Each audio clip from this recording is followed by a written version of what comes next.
I'm in a Dodge Grand Caravan. Just came in on the hook. Now it drives, but the woman said it won't go over like 30 miles per hour. So before I even take it out for a test ride, the first thing that came to mind is a plugged exhaust, like a plugged catalytic converter. And we got some codes here.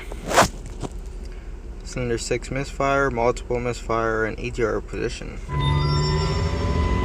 Alright, it's definitely hesitating, and that's the pedal all the way to the floor. Yeah, it doesn't want to go over like 20-25 miles per hour. It's got no power at all.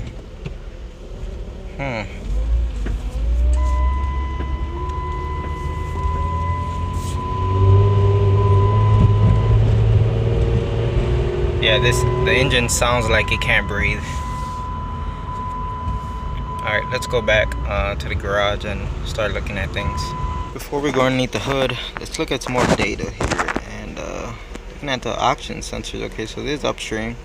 And look at downstream. Absolutely no activity going on here. So that is pointing towards a clogged catalytic converter. I'm at the rear of the car and I do feel exhaust coming out. I'm underneath this Grand Caravan. First thing I notice is look at the oil drain bolt.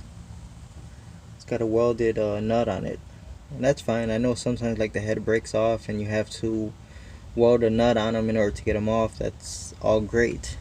The thing is, it's usually only to get them off. After that, you kind of replace it. Nope, someone felt the need to just put it back on. The woman told me that they had a tune-up done because of this problem. So classic plugs and wires, just throwing parts at the car. And you saw we had an EGR code, right? So what do you see? That thing looks relatively new. So someone is just throwing parts at it based off of whatever codes they're seeing. I removed the upstream oxygen sensor and I connected my back pressure tester. Let's go ahead and turn the car on and find out if I'm barking up the wrong tree.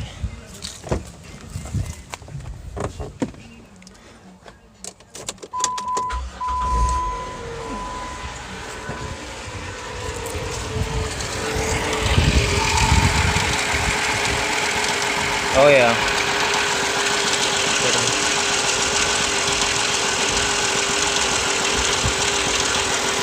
Let me open up the throttle and we'll keep an eye on this.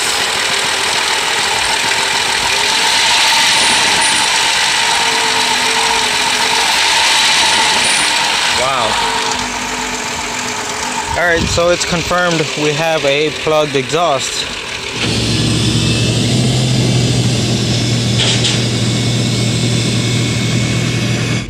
Alright, so first test drive in this red Grand Caravan, the one I diagnosed, it had a clogged converter. So it now has a new converter installed, and sure enough, it's working. It has all its power back and it goes. So the reason why the woman had it towed here is because it still has that misfire, and as we all know, misfires is what destroys converters.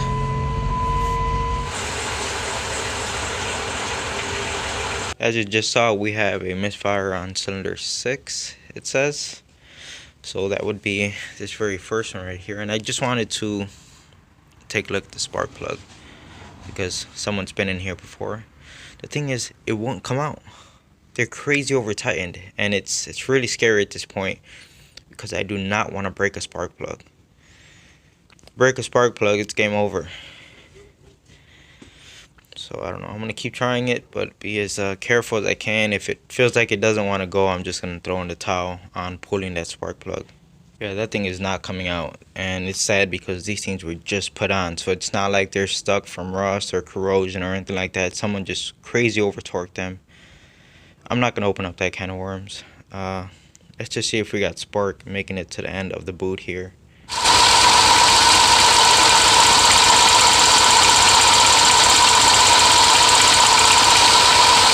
So as you can see, we did have spark coming out the end of the ignition wire, so that just makes me even more want to be able to remove that spark plug, and it's driving me crazy because who's to say maybe someone dropped the spark plug or the gap and the gap is no longer correct, or something's wrong.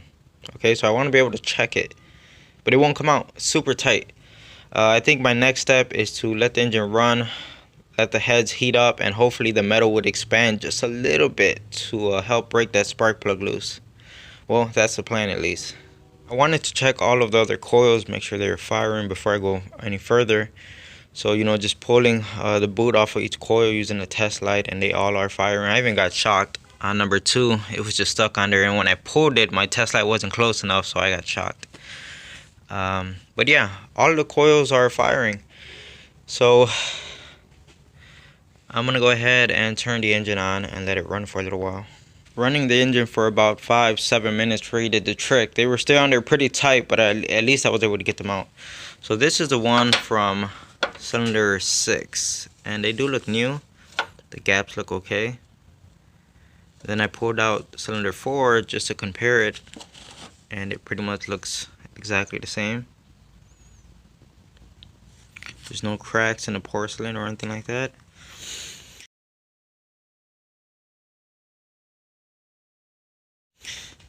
So it's not the spark plug.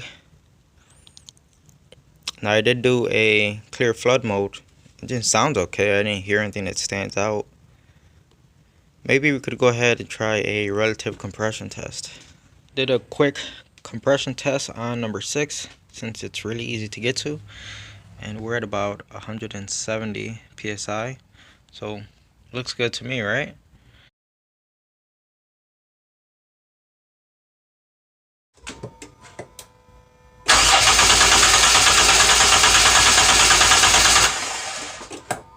Looking at misfire data on this Grand Caravan is kind of useless. It's not showing me anything. Everything says 0 even though it's clearly misfiring, only at idle. When you get on the RPM, it's pretty smooth.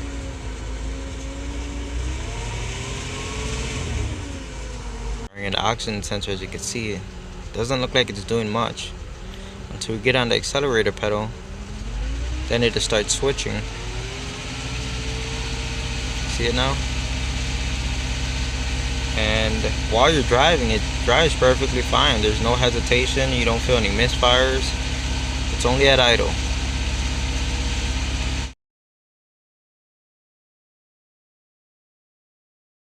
Just did a relative compression. Let's see if I can get too much glare out here. Alright. You see one of our cylinders reads 75%. I don't have a sync on a second channel, but I'm gonna set that up right now, so hopefully we could see which one is at 75%, but that's not too low. But still, let's check it. I think I'm gonna put the sync on cylinder 6, the one we had a code for. As you can see, I have my clamp right here on cylinder 6 and everything is ready to go. In fact, I already ran the test, and here's what we have. You could see again we have one cylinder that's at around 73%, okay? And looking at the waveform, as we start cranking, there's definitely one cylinder that's lower than the rest. But I noticed that as we keep cranking, it starts to disappear.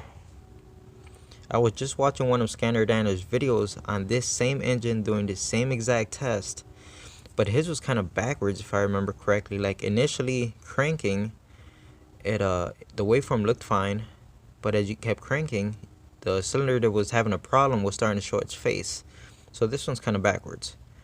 But we got our sync right here, and the firing order on this engine is pretty simple. It's 1 2 3 4 5 6.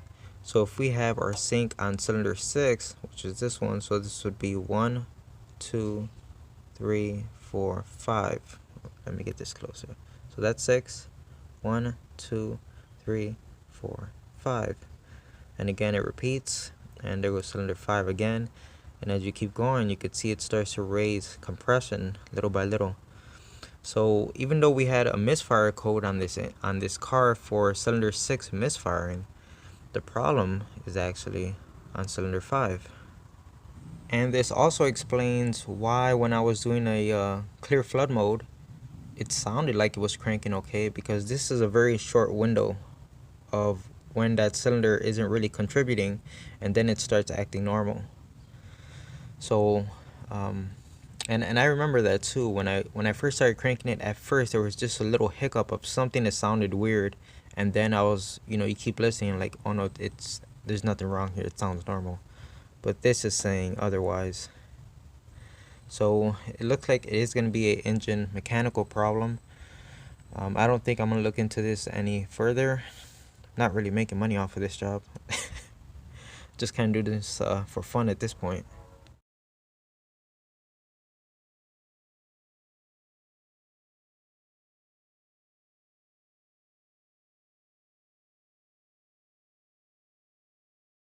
We are in a 2001 Buick Century and we have evap codes, but it won't actually let me test anything. It won't let me do a test on the evap system. It won't let me check the purge valve or things like that.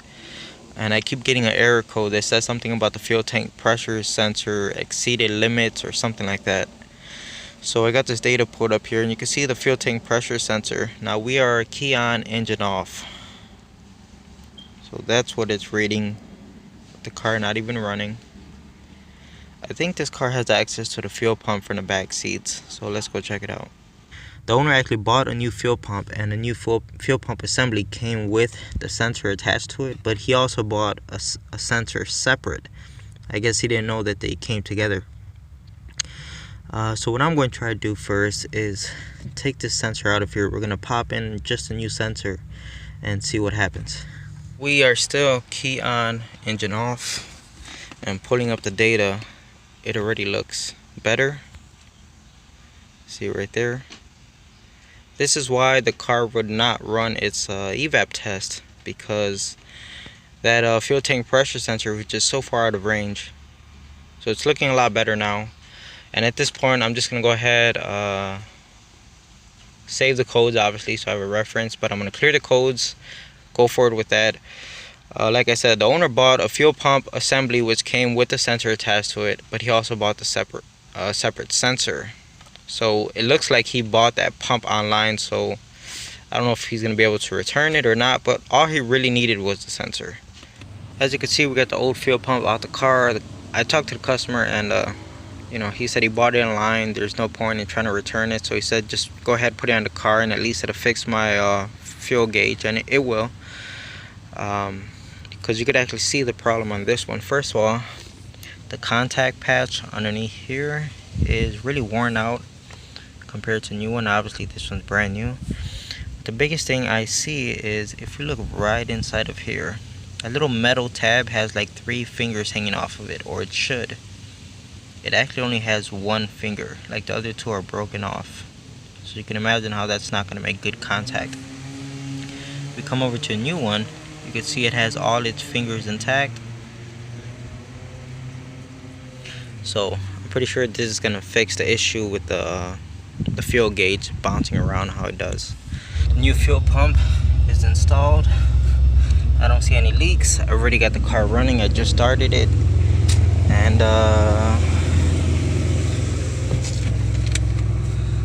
fuel gauge is working correctly because it does have a full tank. So that's good. I'm just gonna go ahead and keep an eye on everything, make sure there really aren't any leaks, and just keep it running for a little while, see what's going on. But pretty much it's done. Just a quick look at some data here.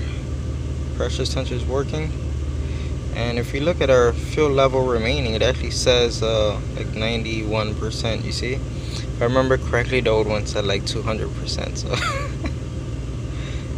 but yeah, this one's all set. We have a 2000 Accord, and we're actually going to install a new harmonic balancer, and the reason for that is the old one actually separated, and the owner was asking me what can he do to get the car over here so he doesn't have to tow it. So I told him try some JB Weld. So it's what you see right here. So he just grabbed some JB Weld, just slapped it on there, let it dry, and he was able to drive the car over here so we could remove it and replace it. Now this owner, he's actually my UPS delivery guy. He sees he delivers so many parts to me that he's come to realize that I work on cars. So he's like, hey, I got a car for you to work on. So working on the UPS guy's car today. Nice. I did not have to bust out the Milwaukee high torque gun to get the bolt off. The mid torque was able to do it. It looks like the JB weld didn't last too long. I just started pulling on it and it just fell right off. Well, the important thing is it held long enough to get here. So, I guess that's all that matters. I got the old one out, as you can see. Not too bad. Here's the new one. Unfortunately, they put these damn stickers on here that really just come off in tiny little pieces, and it's like you don't want to just slap it on there because that looks shoddy, you know, that look like you didn't give a crap about someone's car. So you have to spend time to try to get all this crap off. Not too bad of a job. You can see the new balancer is installed. I already turned the car on. It runs just fine, no noises or anything like that. So now just finished putting everything back together. Yeah, this isn't good. Look what I just noticed. That subframe is broken from the rust. That's crazy.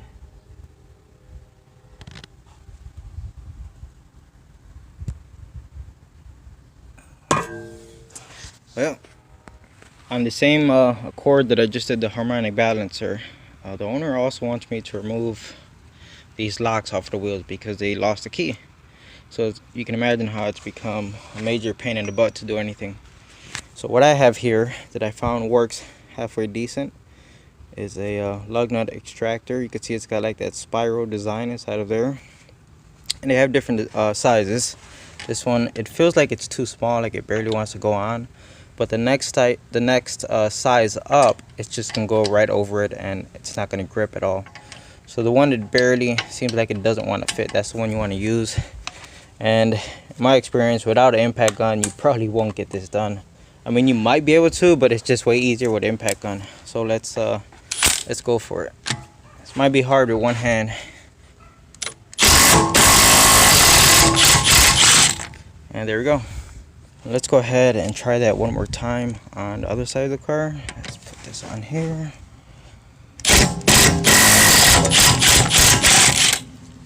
Boom. Here I am with this Dodge Durango. It's a 98. Once again, this is the Durango that left the owner stranded because it would not start, and then realized if you plug the scanner into the DLC, the car starts with the scanner plugged in, and then once you unplug your scanner, the car just shuts off. So theory on that is I think it was finding a ground through the scanner and just making things work. Okay, so looking at a wiring diagram, or it's not really easy that hard to find with a test light, but pins 4 and 5 should have a ground. So that's 4, you can see we do have a ground, and there goes 5. Again, we have a ground, and obviously the car is running, so of course we're gonna have ground here right now. But let's go ahead and look at a wiring diagram real fast. Here I am on all data, and here's the DLC, you see, and here was our 2 grounds, pins 4 and 5.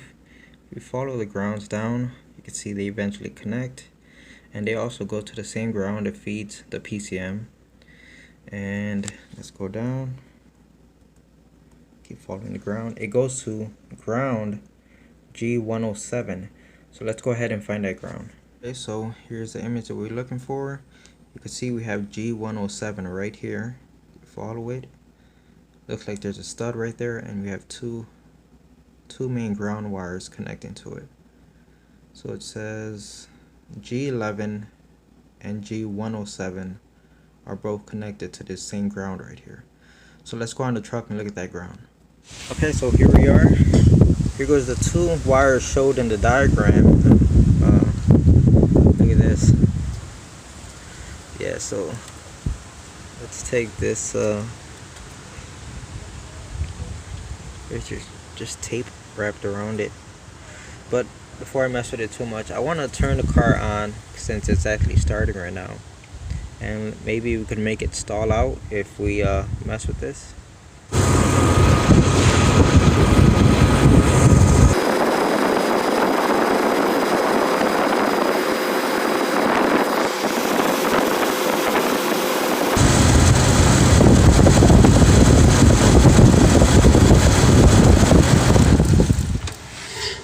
Here it goes. Wow, that's amazing. You saw it took some messing with, but eventually it did turn off. With the tape off of here, we could see this connection right here, and that just, well, that explains why we have a bad ground. So let's try to go ahead and get this fixed. It's now the next day and I was able to repair this, so here it goes. And I did spray some of this CRC corrosion inhibitor inside of here where the wires are. Obviously crimp this connector on, put some heat shrink over it. It's gonna go ahead and bolt right onto that stud down there. So once I get this together, we'll go ahead and try to start the truck.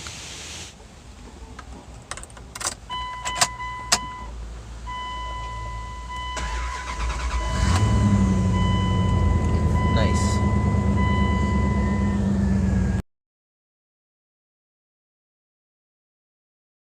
I'm working on a Mitsubishi Outlander. We're doing rear sway bar links and sway bar bushings. You can see I kind of got it taken apart already. And ran into my neighbor. He gave me another beer.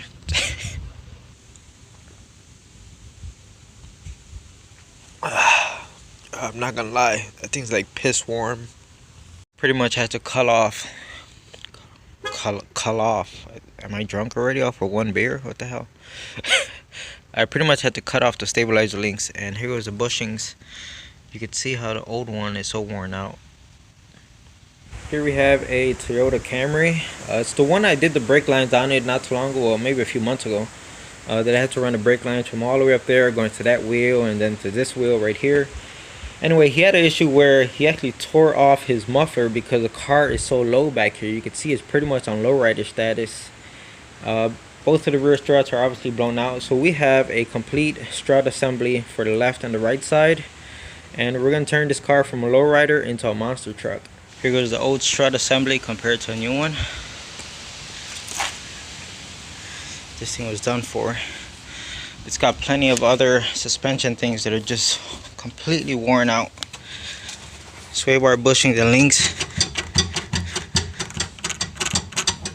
just making so much noise. This rear lower control arm, trailing arm, whatever you want to call it, the bushings are destroyed, so all of the whole assembly just moves back and forth.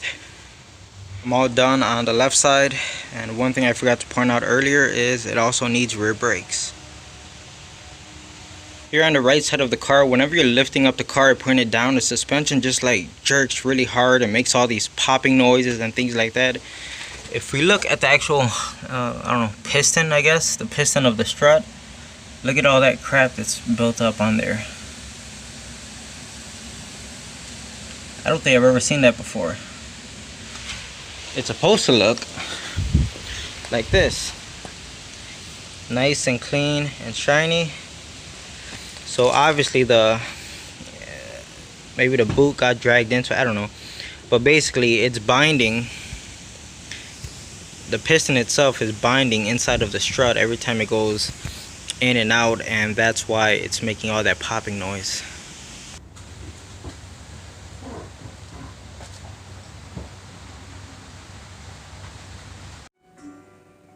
And now's the time to turn the truck on and check for any leaks. You really want to pay attention to this area right here. What are you doing? I did have one of the O-rings leaking. That's where you can see the oil. What are you doing?